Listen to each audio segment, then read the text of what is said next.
हरे कृष्णा।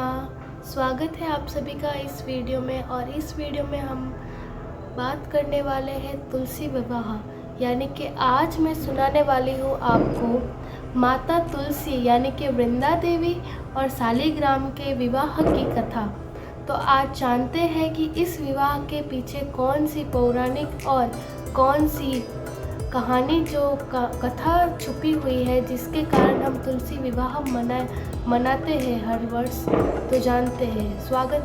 जैसे कि हम सभी तुलसी महारानी की पूजा करते हैं, कंठ में तुलसी माता की कंठी धारण करते हैं जो तुलसी माता के वृक्ष से बनी होती है। तुलसी माता की कंठी धारण करते हैं। भगवान कृष्ण को भोजन में सबसे पहले हम तुलसी के पत्ते चढ़ाते हैं, क्योंकि भगवान कृष्ण को तुलसी माता के पत्ते बहुत ही प्रिय होते हैं।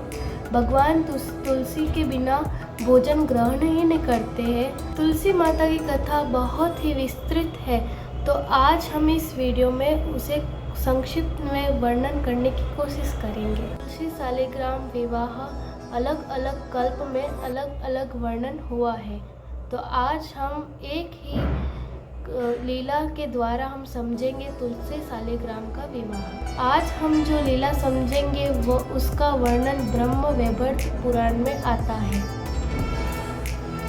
वृंदा देवी भगवान श्री कृष्ण और राधा रानी की सारी दिव्य ब्रज लीलाओं की व्यवस्था करती है। राधा कृष्ण मिलन करवाना ही वृंदा देवी का एक महत्वपूर्ण कार्य होता है, और वे वृंदा जब भौतिक संसार में आती है तब कहलाती है तुलसी।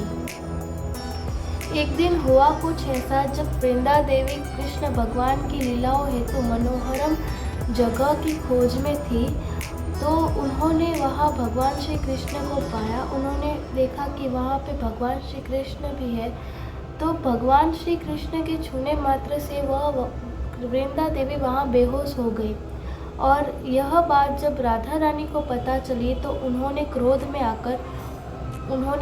आकर श्री वृंदा देवी को श्राप दे दिया।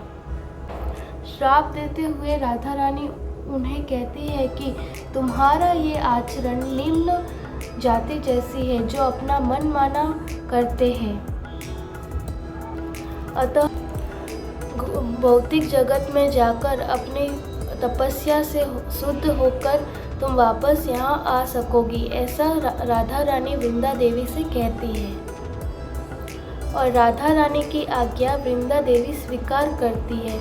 और वहीं श्री कृष्ण वृंदा देवी को कहते हैं कि तुम भौतिक जगत में रहकर भगवान विष्णु को प्राप्त करने की तपस्या करो। परंतु ये सब सुनते हुए हमें ये स्मरण रखना चाहिए कि तुलसी माता श्रीमती राधा रानी का ही विस्तार है, उनका अंश है। तो हमें ये भूलना नहीं चाहिए, क्योंकि वृंदा देवी बहुत ही दिव्य है। हम उनका इस तरह से अपमान नहीं कर रहे हैं। ये एक भगवान श्री कृष्ण की लीला है, जिसके द्वारा हम समझेंगे कि तुलसी विवाह क्यों और कैसे होता है। नियम अनुसार तुलसी माता ने राजा धर्मध्वज और माधवी की पुत्री के रूप में जन्म लिया पृथ्वी लोक में। क्योंकि उनका सौंदर्य अद्वितीय और अतुलनीय था, तो उसी कारण साधु संतों ने उनका नाम तुलसी रखा। वे थोड़ी बड़ी होने पर ही बद्रीनाथ के पर्वतीय क्षेत्रों पर तपस्या करने चली गई। वहाँ जाकर उन्होंने घोर तपस्या की, जिससे अंत में उन्हें वहाँ पे ब्रह्मा जी वरदान देने आते हैं। और ब्रह्मा जी उनसे सवाल करते हैं कि तुम किस कारण इतना घोर तपस्या कर रही हो। तो तुलसी उनके जवाब में बताती है कि मैं भगवान विष्णु को अपने पति देव में प्राप्त करना चाहती हूँ, इसलिए वह इतनी कठिन तपस्या करती है।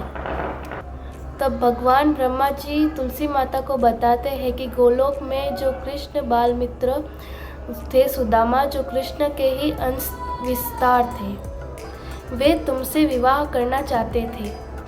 और वर्तमान में वे राधा रानी के श्राप से असुरों के बीच में रहते हैं और शंखचूर के नाम से जाने जाते हैं।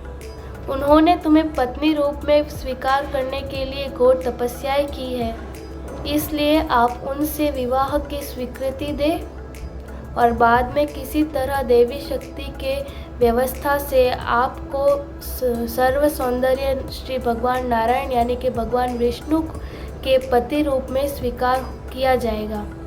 तब इस प्रकार वृंदा देवी यानी कि तुलसी माता और शंखचूड़ का विवाह होता है।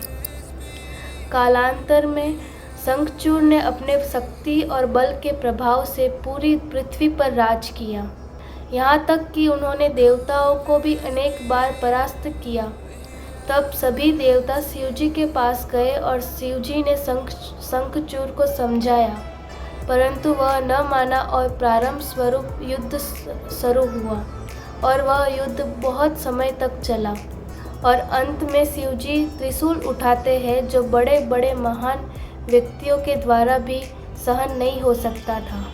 परंतु तब एक दिव्य आवाज़ गूंजती है कि जब शंखचूड़ को ब्रह्मा जी के वरदान के अनुसार जब तक वह कवच पहने रखेगा और जब तक उसकी पत्नी पतिव्रता रहेगी तब तक न तो वो मर सकता है और न ही कभी बूढ़ा हो सकता है। इसलिए फिर दिव्य योजना के अनुसार भगवान विष्णु एक ब्राह्मण का रूप लेकर शंखचूड़ के पास जाते हैं और उसका कवच मांगते हैं और शंखचूड़ उन्हें अपना कवच दे देता है और फिर बाद में वे शंखचूड़ का वेश धारण करके माता तुलसी के पास जाते हैं और तुलसी के साथ संग करते हैं, जिसके परिणाम स्वरूप शंखचूड़ युद्ध स्थल में परास्त होता है, उसकी मृत्यु हो जाती है। उसी बीच तुलसी महारानी को संदेह हो जाता है और वह क्रोध में आकर पूछती है कि कौन हो तुम। तब भगवान श्री विष्णु अपना सुंदर स्वरूप तुलसी माता को दिखाते हैं। तो एक बार तो वह रूप देखकर तुलसी माता चेतना खो बैठकर बेहोश हो जाती है, परंतु जब वे उनकी चेतना वापस आती है तब वे बोलती है, श्राप देते हुए कहती है कि आपने मेरा सतीत्व भंग किया है, आपका हृदय पत्थर के समान है तो आप पत्थर बन जाओगे, अतः मैं श्राप देती हूँ कि आप पत्थर बन जाए।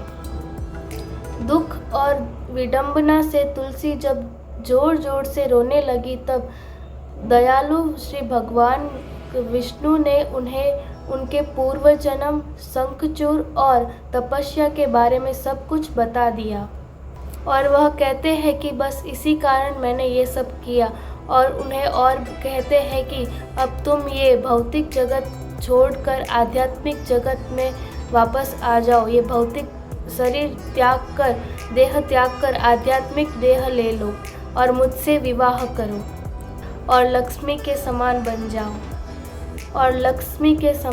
जाओ। तुम्हारी देह शुद्ध पवित्र नदी गंडकी नाम से जानी जाएगी और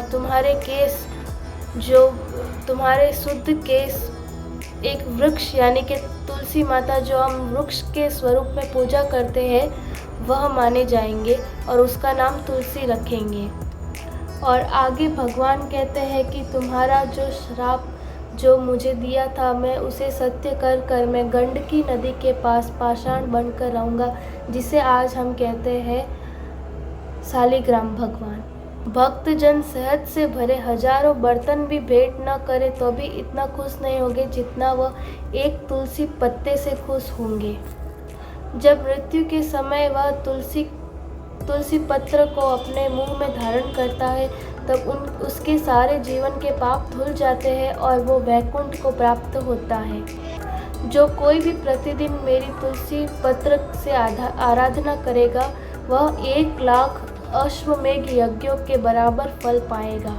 और इस प्रकार अनगिनत रूप से विविध लाभों का वर्णन किया भगवान श्री कृष्ण ने तुलसी माता के बारे में। ये कथा ब्रह्म वैवर्त पुराण में आती है, जहाँ भगवान नारद मुनि के प्रश्न पे कि शुद्ध पवित्र तुलसी देवी आपकी पत्नी कैसे बनी, भगवान नारायण श्री यह वर्णन करते हैं। वह अंत में कहते हैं कि किस तरह तुलसी माता कैसे दिव्य लोक को पहुंची और लक्ष्मी की तरह उन्हें भगवान श्री विष्णु के साथ स्थान मिला और वही तुलसी परम पुरुषोत्तम श्री भगवान के श्री चरणों में रहती है, जो कि उनकी इच्छा थी। वह भगवान की परम भक्त थी और शुद्ध भक्तों की हमेशा यही इच्छा होती है कि वे भगवान के श्री चरणों में रहकर उनकी सेवा करें। तो इसी प्रकार कुछ यह कथा होती है भगवान शालिग्राम और माता तुलसी के विवाह की कथा। तो धन्यवाद आप सभी को यह कथा सुनने में पसंद आई हो तो और सुनने के लिए, और ऐसी कथाएं बार बार सुनने के लिए इस चैनल को सब्सक्राइब ज़रूर कीजिए। धन्यवाद। हरे कृष्णा, हरि बोल।